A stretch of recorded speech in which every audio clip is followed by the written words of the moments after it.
Muito obrigado, senhor presidente. Muito bom dia a todos, senhores parlamentares, membros dessa CPMI, senhoras e senhores, muito bom dia. Cumprimentando a todos, meu nome é Anderson Gustavo Torres, eu sou delegado de Polícia Federal desde 2003, fui secretário de Segurança Pública do Distrito Federal na gestão do governador Ibanez Rocha e ministro da Justiça e Segurança Pública do governo do presidente Jair Bolsonaro. Sou nascido e criado em Brasília, formado em Direito pelo CEUB, me especializei em Inteligência Estratégica pela Escola Superior de Guerra, lecionei na Academia da Polícia Civil de Roraima, na Academia da Polícia Militar do Distrito Federal, na Academia Nacional de Polícia da Polícia Federal e sempre atuei de forma técnica e legalista. Quero dizer aos senhores e às senhoras, membros desta CPMI, que estou aqui com espírito cooperativo, porque tanto quanto os senhores tenho todo o interesse em esclarecer os lamentáveis fatos do dia 8 de janeiro. Em todos os depoimentos que prestei, sempre me pautei na verdade e me coloquei à disposição das autoridades para cooperar naquilo que estivesse ao meu alcance para elucidação dos fatos. Quero reforçar que sempre tive uma atuação estritamente técnica e profissional nos cargos que ocupei. Entre 2019 e 2020, fui secretário de Segurança Pública do Distrito Federal, nomeado pelo governador Ibanez Rocha, o qual sempre me proporcionou as melhores condições de trabalho. Dessa forma, conseguimos oferecer à sociedade resultados extremamente positivos, sendo o principal deles a queda contínua da criminalidade, que começou a ser sentida pela população, especialmente em relação aos crimes contra a vida, violência contra as mulheres, as crianças e pessoas vulneráveis. Os registros oficiais indicam que no primeiro ano em que estive à frente da Secretaria de Segurança, os crimes violentos contra a vida, como homicídios, feminicídios e latrocínios, caíram 13,9%. Nos 10 primeiros meses em relação a 2019 a 2018, a queda da criminalidade continuou até que em 2021 o DF registrou a menor taxa de homicídios dos últimos 45 anos. O feminicídio caiu em 56,6%. Os crimes contra o patrimônio, como furtos e roubos, seguiram a mesma tendência e caíram 32,9%. Agregamos inteligência artificial, integração das forças de segurança e ampliamos o monitoramento de câmeras. Em suma, meu trabalho na Secretaria do GDF sempre foi técnico, focado no interesse público e sem qualquer pretensão política. Não foi diferente no Ministério da Justiça, que assumi em 30 de março de 2021 e permaneci até 31 de dezembro de 2022. Foram 21 meses de intenso trabalho, onde focamos muito nos mais vulneráveis. Por exemplo, foram 12 mil prisões na Operação Maria da Penha, senadora Damares, de prevenção à violência contra a mulher e ao feminicídio. No combate ao tráfico de drogas, apenas em 2021 e 2022 foram apreendidas mais de 70 toneladas de cocaína.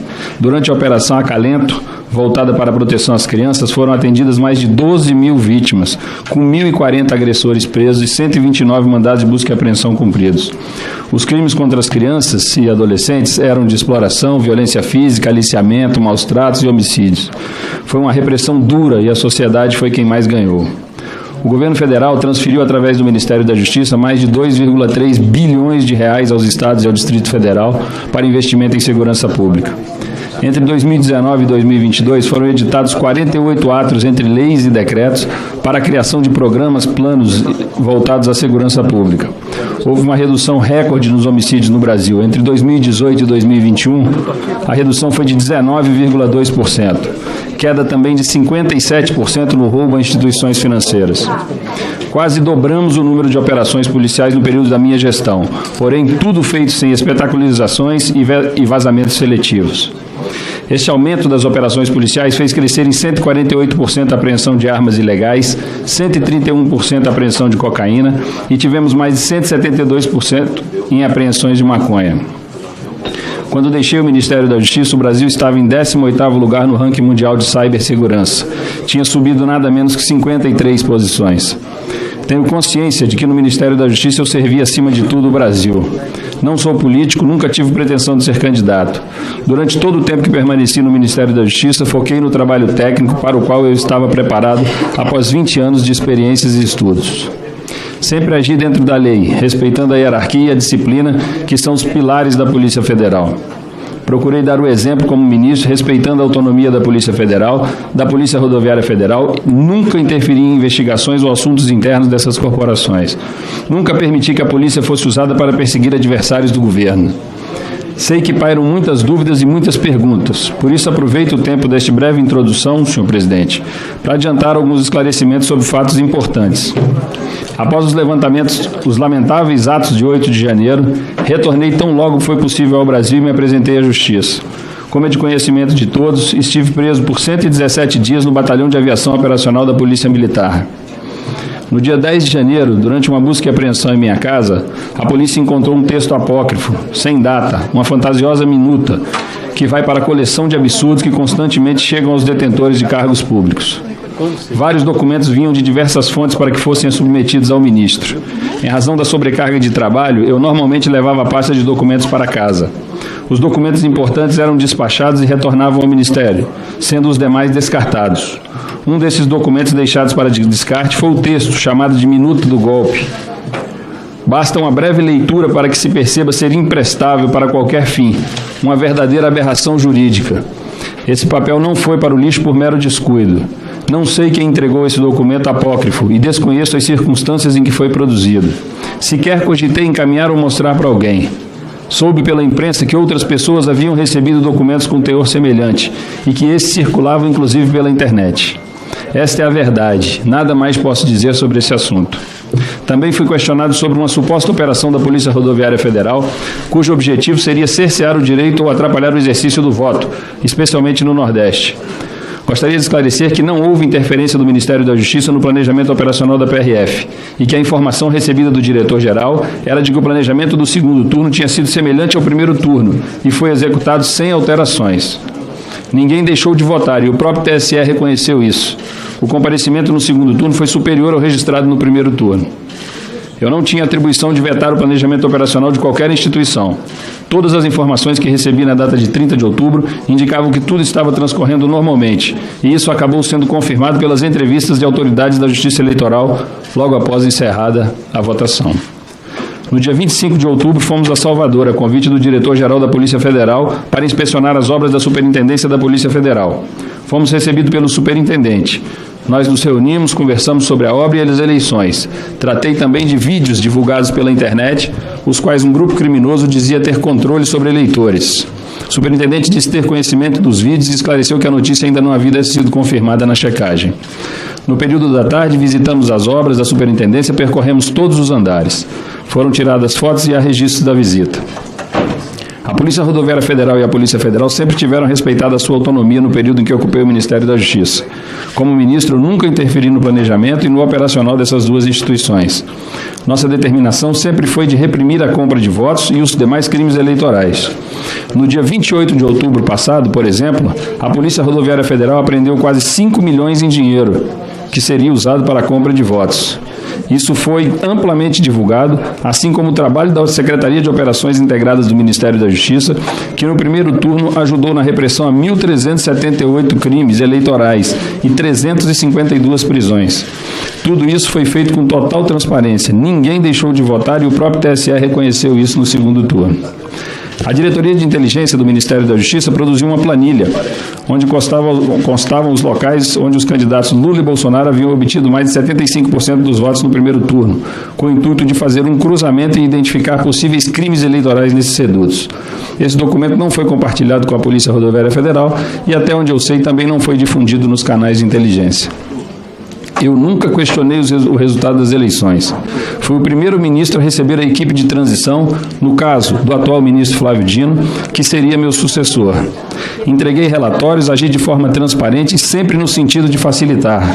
Durante a transição não foi registrado qualquer contratempo e tudo correu dentro da normalidade em relação ao Ministério da Justiça. Outro ponto que julgo importante trazer aqui é a minha participação na live ocorrida no dia 29 de julho de 2021. Na qual o então presidente discorreu sobre a segurança das urnas eletrônicas. Quero registrar que fui convocado pelo ex-presidente para participar da live, que durou cerca de 2 horas. Minha participação se deu nos minutos finais, quando li um documento público, produzido pela Polícia Federal, no âmbito de uma comissão convocada pelo próprio Tribunal Superior Eleitoral, via chamamento público anual para que membros da sociedade civil e instituições se manifestassem sobre o processo eleitoral brasileiro. Sobre os fatos ocorridos no dia 12 de dezembro em Brasília, quando houve baderna, depredação e queima de ônibus no centro da cidade, a responsabilidade para reprimir tais atos era exclusiva da Segurança Pública de Brasília.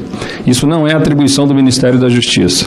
Entretanto, quando fui informado da tentativa de invasão da sede da Polícia Federal, imediatamente entrei em contato com o diretor-geral, que me informou ter acionado o Grupo Especial da PF para conter a crise e defender o prédio.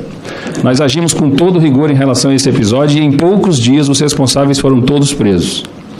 Em relação à tentativa de atentado no aeroporto de Brasília com um caminhão-tanque com explosivos, no dia 24 de dezembro, coloquei a Polícia Federal à disposição da Secretaria de Segurança Pública do DF para prestar todo o apoio necessário.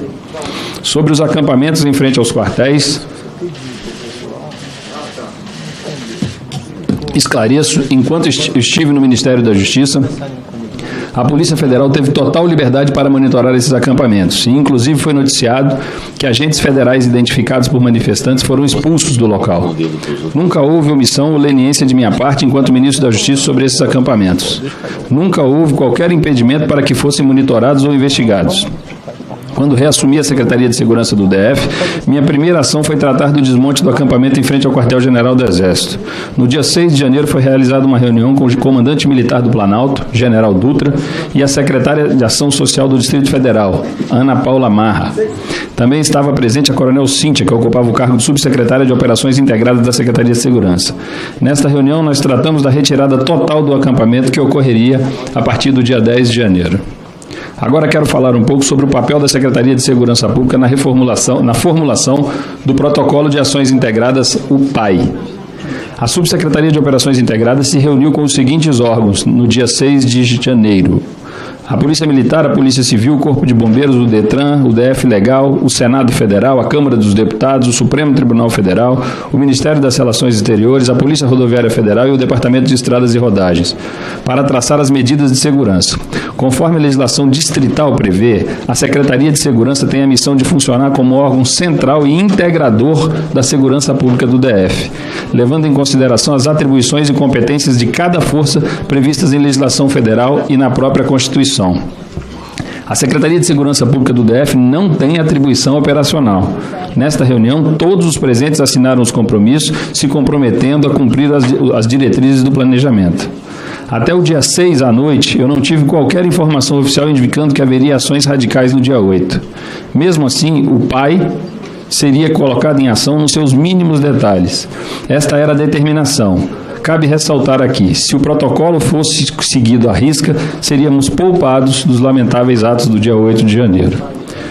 O protocolo que os senhores podem ter acesso previa ainda a vedação da utilização por manifestantes de instrumentos capazes de produzir lesões corporais, danos ao patrimônio, como mastros de bandeiras, material de PVC, material metálico, madeiras, enfim, todo e qualquer material que pudesse causar algum dano. Também diz que as informações e orientações nele prestadas não impedem ou desobrigam instituições e órgãos e agências envolvidos a adotem medidas de segurança de sua competência durante o curso do evento. Importante ainda é lembrar que o Protocolo de Ações Integradas previa o fechamento da esplanada dos ministérios. O que posso afirmar com toda segurança é que houve falha grave na execução do PAI. Se tivessem cumprido à risca o plano, os atos de vandalismo do dia 8 de janeiro não teriam sido consumados. Viajei de férias para os Estados Unidos com minha família no dia 6 à noite, após aprovar o protocolo de ações integradas e enviar para todos os envolvidos. Não recebi qualquer informação sobre a possibilidade de atos violentos no dia 8. Esta viagem foi programada com antecedência e as passagens compradas em 21 de novembro. Comuniquei ao governador sobre minha viagem e informei ao secretário executivo, senhor Fernando de Souza Oliveira, que ficaria responsável pela secretaria em minha ausência. Se eu tivesse recebido qualquer alerta ou informe de inteligência indicando risco iminente de violência e vandalismo, não teria viajado. No dia 8 de janeiro, acompanhei à distância os tumultos... Posso continuar aqui? Acompanhei à distância os tumultos em Brasília. Fiquei muito preocupado quando vi os atos de vandalismo sendo praticados e o protocolo sendo descumprido.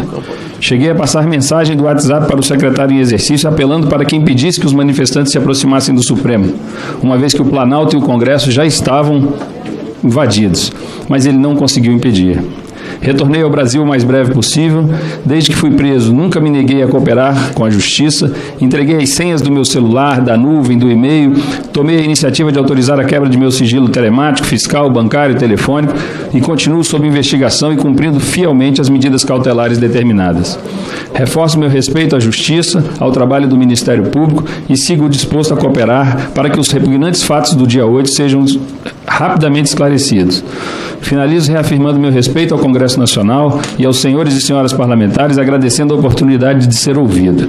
Que a verdade prevaleça. Muito obrigado a todos, que Deus nos abençoe e vamos em frente. Era o que eu tinha a dizer, senhor presidente.